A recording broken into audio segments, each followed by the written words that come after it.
Здравствуйте, друзья! Буквально через несколько минут начинаем наш эфир.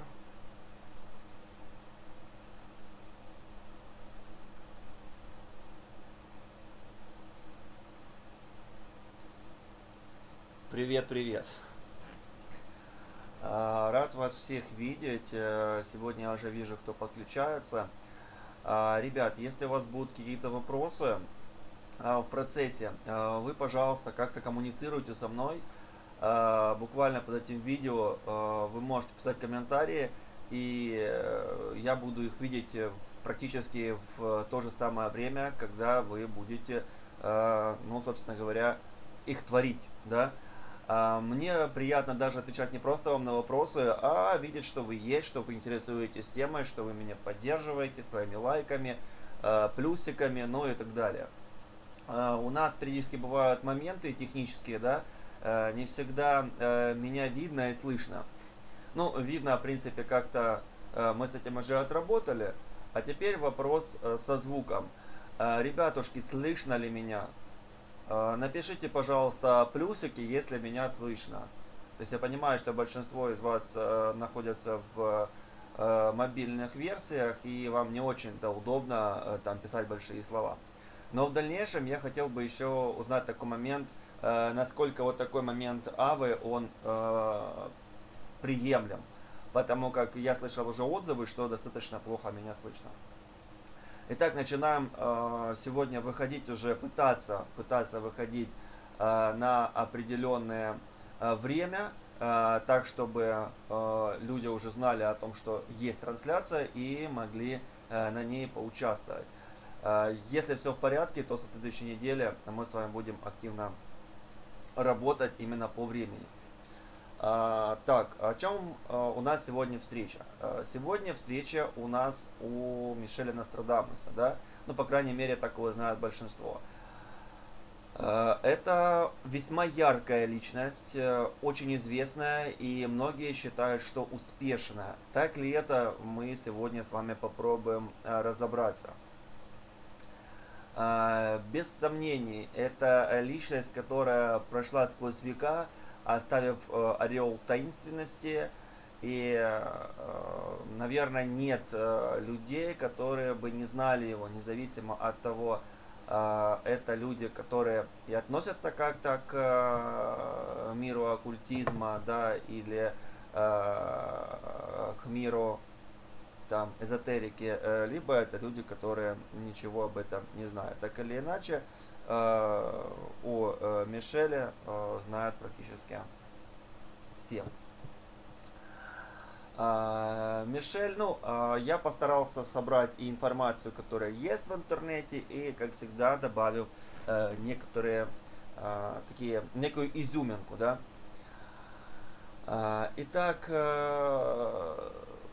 сам Нострадамус появляется у нас на свет 14 декабря в семье Якова Нострадамуса, да, из местечка Сен-Реми. Но не совсем все так. Дело в том, что семья Нострадамуса это мигранты, евреи-мигранты, которые остановились во Франции, да, вынуждены были бежать после большого количества гонений и были вынуждены принять христианство. Считалось, что католиков, которые, ну, собственно говоря, иудеев, которые стали уже католиками, их не преследуют. Но на самом деле считается, что не преследуют, но по факту из истории мы очень часто встречаемся с моментами, когда наоборот такие преследования идет. И Мишель не исключение. Что касается легенд, которые мы можем видеть в фильме Нострадамус, да, о том, что все-таки он выбрал свое направление случайным образом, что он был с бедной семьи, не совсем все так. Мишель не был из бедной семьи, и его дед и его отец были докторами.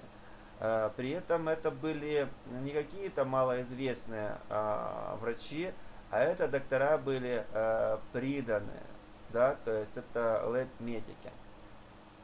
Ну, у Нострадамуса, по сути, и не было другого варианта, как только пойти по стопам родителей, да. Так, ну давайте поедем дальше. Ребятушки, не совсем понимаю ваши вопросы, пожалуйста, пишите в комментариях более развернуто.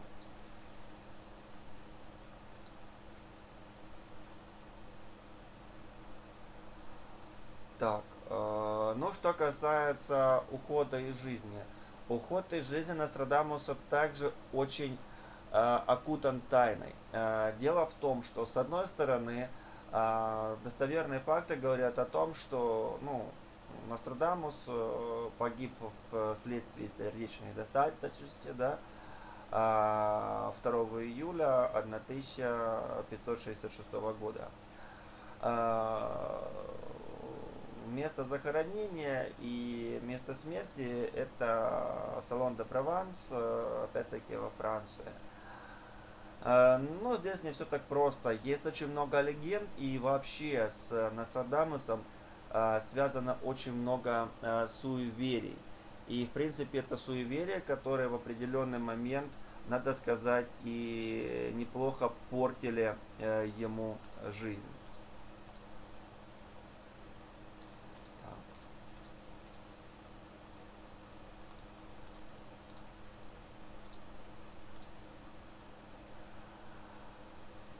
Итак, в 19 лет Мишель поступает в университет. Это один из самых уважаемых и самых известных медицинских центров не только Франции, но и всей Европы. Это университет Монпелье. Мишель заканчивает его с отличием. Закончив его, он сразу же вбивается в бой, то есть начинает делать себе карьеру.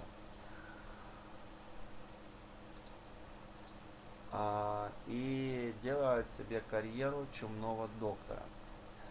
Это одно из прозвищ Нострадамуса.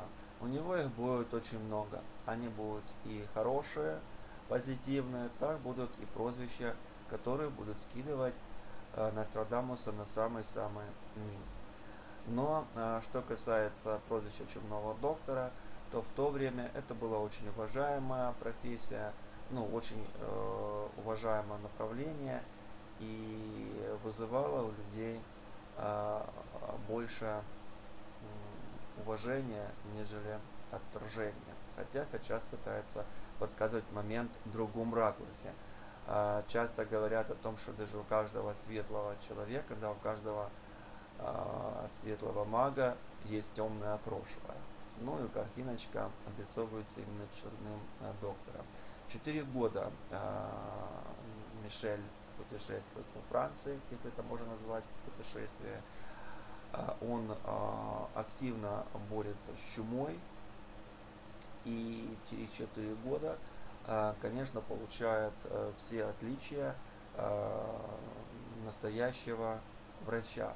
В те времена это была определенная шляпа докторская, да, золотое кольцо и книга.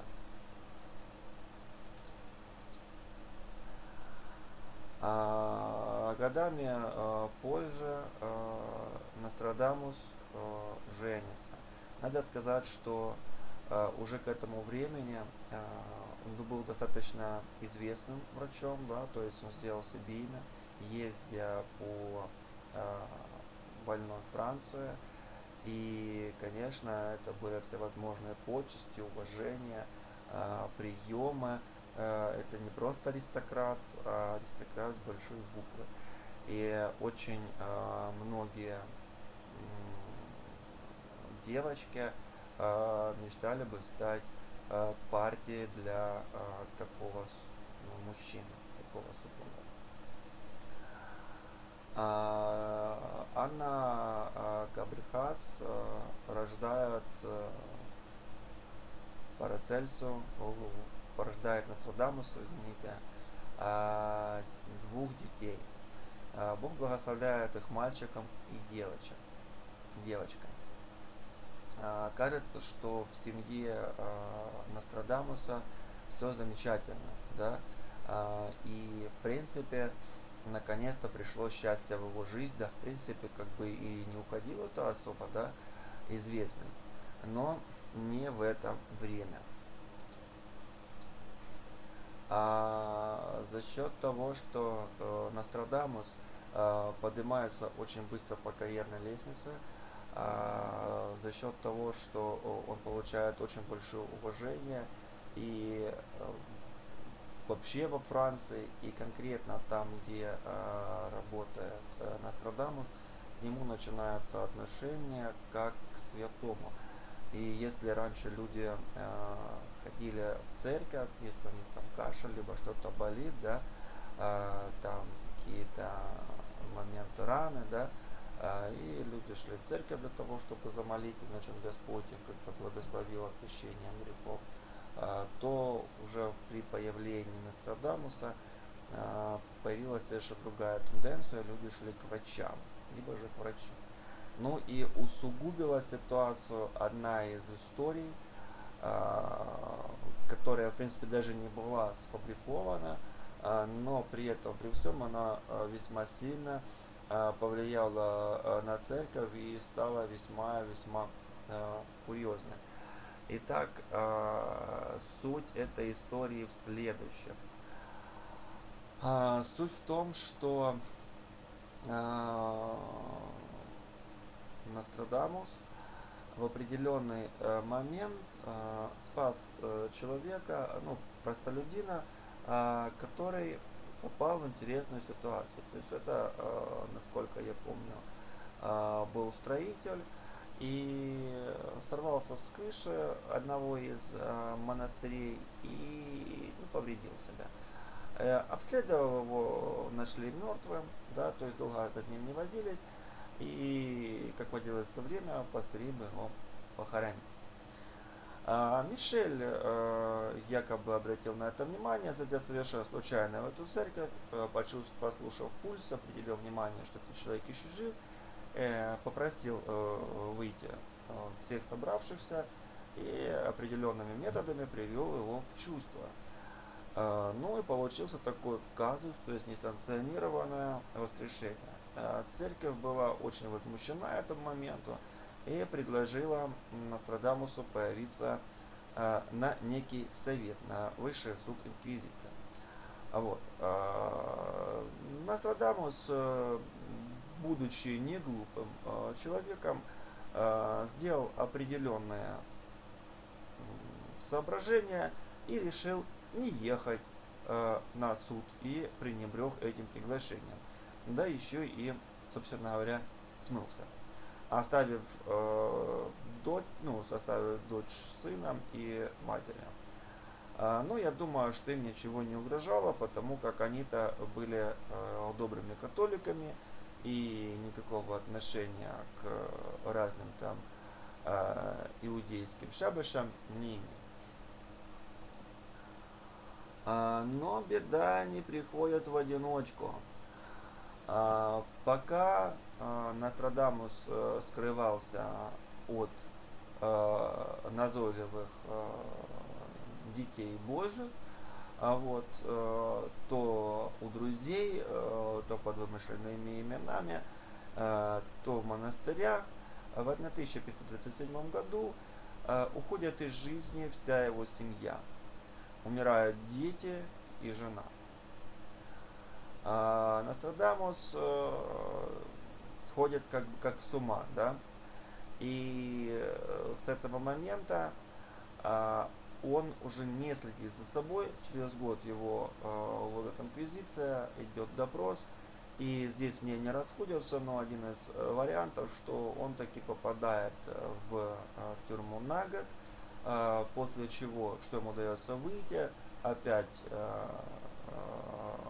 Франция, опять Европа, чума, и Нострадамус просто отправляется в чумные города, а большинство все-таки священнослужителей, они с легкостью могли отправлять людей на костер и отпускать им грехи, но что-то, видимо, им подсказывало, что им могут не отпустить грехи, и они могут погибнуть от чумы, и поэтому вот там, где чума, в принципе, можно было спастись от той же самой инквизиции. Влияет ли эта ситуация как-то на Нострадамуса? Мы видим в дальнейшем, что особо нет. То есть о религиозных воззрениях Нострадамуса мы не знаем. Хотя есть определенные этапы, которые указывают не просто на его иудейское направление, иудейскую направленность, а указывают и на моменты каббалистических знаний. Есть такая шутка, она звучит следующим образом. А правда ли, что все каббалисты ученые? На что отвечаю, что нет, неправда. Далеко не все каббалисты ученые, но все ученые каббалисты. Вот такая вот штука. И, собственно говоря, определенные знания Каббалы, возможно, и помогали ему в его работе порицателя. Если вам будет интересно, я вам расскажу сегодня более четко о том, как же происходили его методы прорицания. Но что касается горевания, рано или поздно ему приходит конец, и Мишель вновь обручается с Анной Пансард Жемелье. И уже от этого брака продолжается его род, и Жемелье рождает ему 6 детей. Но эта информация достаточно раскрыта. Один из его детей приведет Нострадамуса к всемирной известности. Еще один немаловажный факт, который помогает признанию Нострадамуса во всем мире.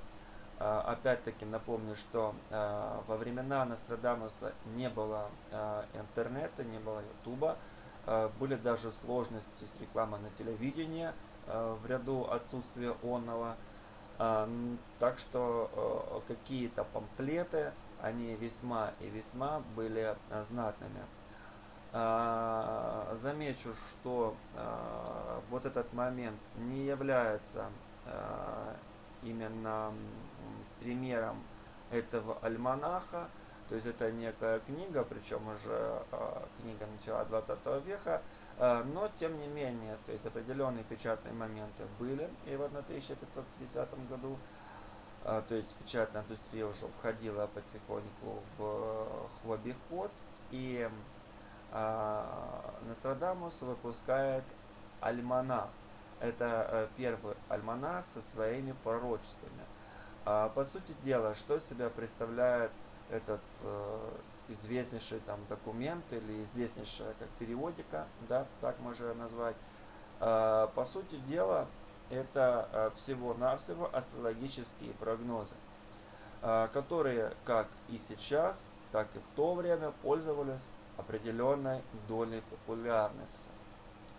Вот. И, собственно, на данный момент альманаха, он продолжался долгое время, и в разных странах в разное время его пытались возродить. Собственно говоря, в странах СНГ данный альманах начинал выходить и в 90-е годы. Ну, конечно, то есть здесь не момент того, что это аспекты Нострадамуса, но тем не менее, то есть под этим эгидой, под этим ярлыком, да, велись определенная подача информации, в том числе и информация, связанная с работой Мишеля. Более подробную информацию, опять-таки, вы можете найти в интернете. А если будут какие-то сложности с этим, пожалуйста, пишите мне. И я думаю, мы с вами найдем выход из сложившейся ситуации.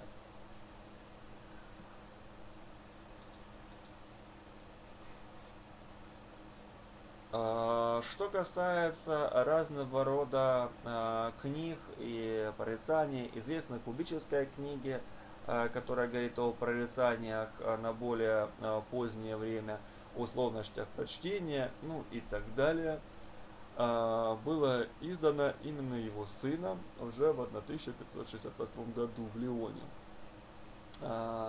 Типография Ренуар Риго. Данная типография, по моим данным, уже не существует. Вот, но, тем не менее, в свое время эта типография, в которой издавались многие свободолюбивые книги. Хотя Нострадамус при такой известности особо против ни церкви, ни тогдашних устоев не шел. То есть он лечил в традиции того времени и особо за рамки не выходил. Да, там были добавлены моменты руконаложения и были добавлены моменты трав, смешанных с определенными минералами. Вот, но в принципе особо каких-то таких ярких воззрений не было. Ну, разве что вопросов, связанных с оспой и с моментом кровообращения в человеческом теле.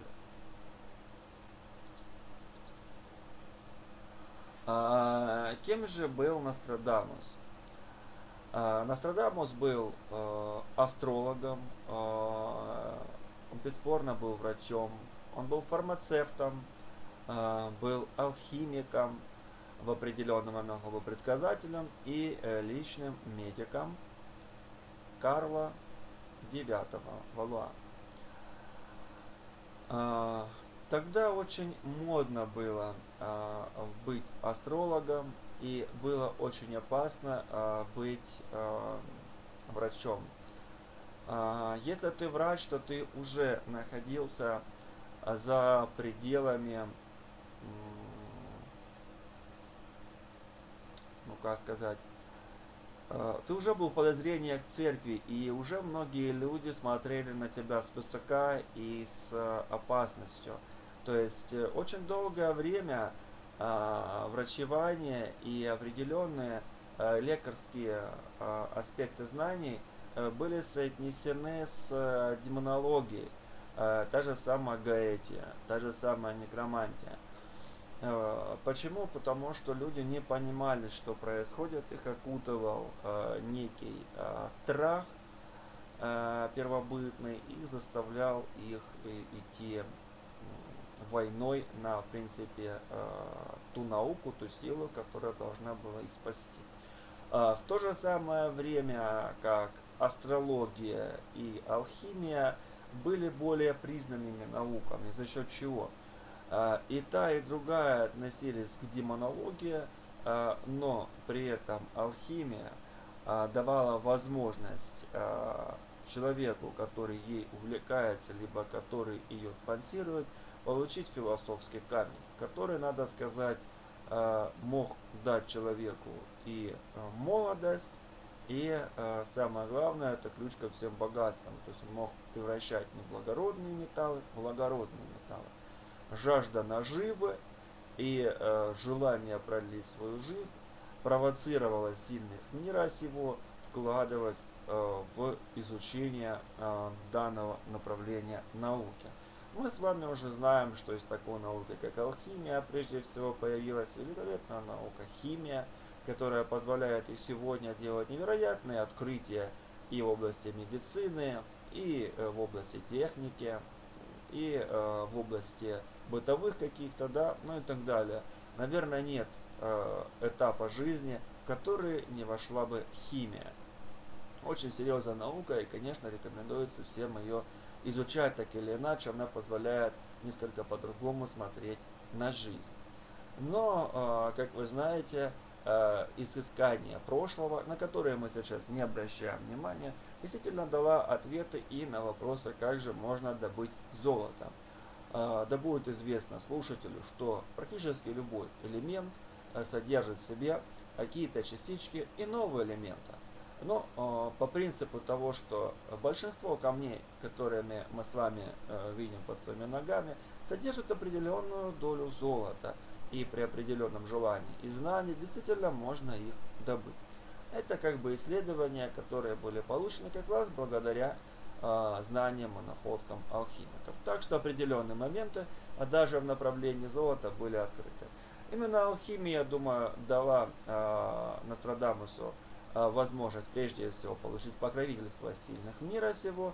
Ну и, конечно, с другой стороны, это вести в определенном плане безбедную жизнь. В определенные моменты Мишель зарабатывает себе пожизненную пенсию, которая выдает ему один из правителей города. Так, за его заслуги, опять-таки, заслуги перед чумой. Ник чумного доктора будет преследовать Нострадамуса и даже после его смерти. Авторство Нострадамуса приписывают и разного рода вакцины, да, прививки так называемые, в том числе и прививка от оспы. Но при этом его идея не поддерживается, и ее принимает уже совершенно другой врач через несколько столетий. Но считается, что именно Мишель не просто задал такую тенденцию, а как-то ее обосновал и показал ее на действие, то есть опробовал. Но она не вызвала поддержки общественности. Также к огромным достижениям Нострадамуса можно привести открытие двух кровообращений в теле человека. Да? Ну, говорится, 2 круга кровообращения. В дальнейшем уже это было доказано неким Уильямом Гравием. Это достаточно серьезный момент в медицине. Основной момент, конечно, это в хирургии и в работе в дальнейшем с переливанием крови, с работой в крови, ну и так далее. То есть, что в человеке есть абсолютно 2 разные жидкости. Что касается самой жизни Мишеля, его семьи, это евреи-сефарды. В определенные моменты были очень сильные гонения в Европе, да, ну, больше это, вы знаете, было связано и с землей ханаанской, это Израилем, да, были определенные гонения со стороны рыцарей Христа, со стороны других, собственно говоря, духовных чинов, да, и люди были вынуждены переезжать, бежать со своих мест и находить себе пристанище в других. Мы с вами видели такие моменты и в сказаниях о бравом парне Робин Гуде, да, тоже есть некие семьи, которые базировались на территории Великобритании. Такая ситуация не обошла и Францию. В принципе, отношение к иудеям, которые принимали католицизм, вроде бы как было достойным.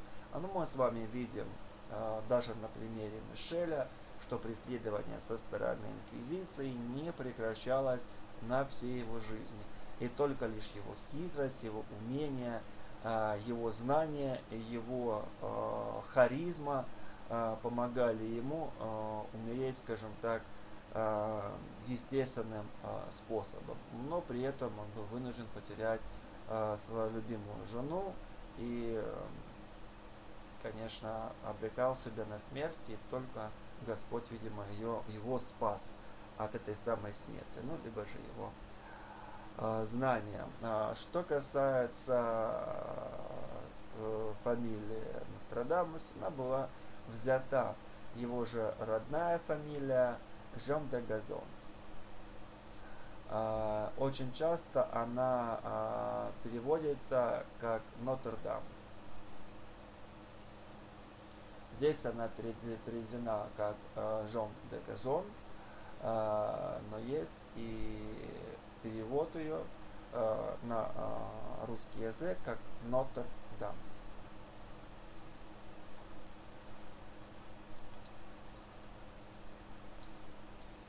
Но я встречал несколько раз.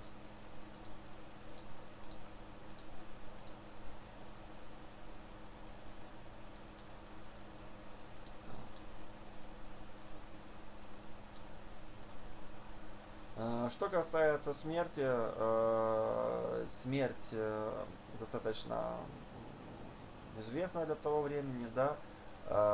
Более того, это было лето, жарко, и в принципе, ну, все идет к тому, что действительно Мишель погиб по реальным вещам. Что касается самой легенды, легенда гласит о том, что он был захоронен в храме, в стене, и о том, что даже его жена написала некие слова о том, что не стоит тревожить покой ее мужа. Помимо всего прочего, Нострадамус любил эксперименты с духами и был прекрасным поэтом. Его близкие друзья знали его еще с этой точки зрения. Но через несколько столетий, когда началась во Франции война, храм был разрушен, разграблен, и когда грабили стену, по легенде, опять-таки, когда увидели останки Нострадамуса, то на плите, когда разбили стену, были выгравированы даты, когда она будет потревожена могила Нострадамуса. Это ввело людей в некий шок, страх и ужас, и они как бы бежали. Но опять-таки, насколько это правда, мы с вами оставим это на суд времен, но тем не менее считается, что останки его были уже захоронены, и ныне, собственно, есть склеп, где покоится его тело. Вот такая вот история о Мишель Нострадамусе. Хочется поблагодарить, наверное, уже в завершение нашей сегодняшней встречи всех своих подписчиков. Ребят, спасибо огромное. Мне очень приятно, что вы поддерживаете меня. Спасибо огромное за ваши донаты. Они поддерживают мой канал, и именно они провоцируют делать интересные моменты, да. Конечно, мне хотелось бы с вами поделиться интересной информацией, видео, но опять-таки не всегда мог себе это позволить. Сейчас, благодаря вашим донатам, я могу гораздо больше, и есть определенный момент, который меня толкает делать эти видео. Я вижу, что я вам интересен. Спасибо вам огромное за ваше перечисление. Ребят, спасибо также всем, кто делает посты, те, кто репостит меня. Это помогает мне развиваться как автору эфиров, и обо мне больше узнают. То есть действительно это ваша поддержка, и не очень благодарен. Спасибо огромное. Хочу вас пригласить в эту субботу на встречу ИФА, которая будет проходить в 9 часов вечера.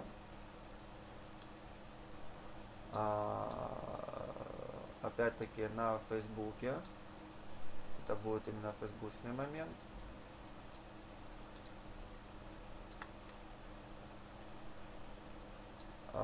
Можете приходить сами, приглашайте друзей. Более подробно о том, что такое ифо, вы можете почитать опять-таки у меня на Фейсбуке в ленте Владислава Тейла. Пожалуйста, заходите и, собственно, заходите в Facebook, набираете в поисковике Владислава Тейла, и я уверен, вам выкинет именно меня. Готовимся к следующему видео. Наша встреча уже будет завтра. И, как я уже говорил, скорее всего, она будет в 9 часов. Может быть, будет какая-то маленькая встреча в 4 часа, но основной момент, конечно, это вечер. Буду ждать вас на игре ИФА. На сегодня я с вами прощаюсь. Кто смотрел меня в прямом эфире, желаю вам хорошего дня, продуктивного. Кто меня смотрит в записи, пишите, пожалуйста, комментарии. Я все равно с ними познакомлюсь. То есть все равно их увижу. И мне будет как минимум приятно, что меня смотрят и есть какая-то реакция на видео. Пока-пока. До новых встреч.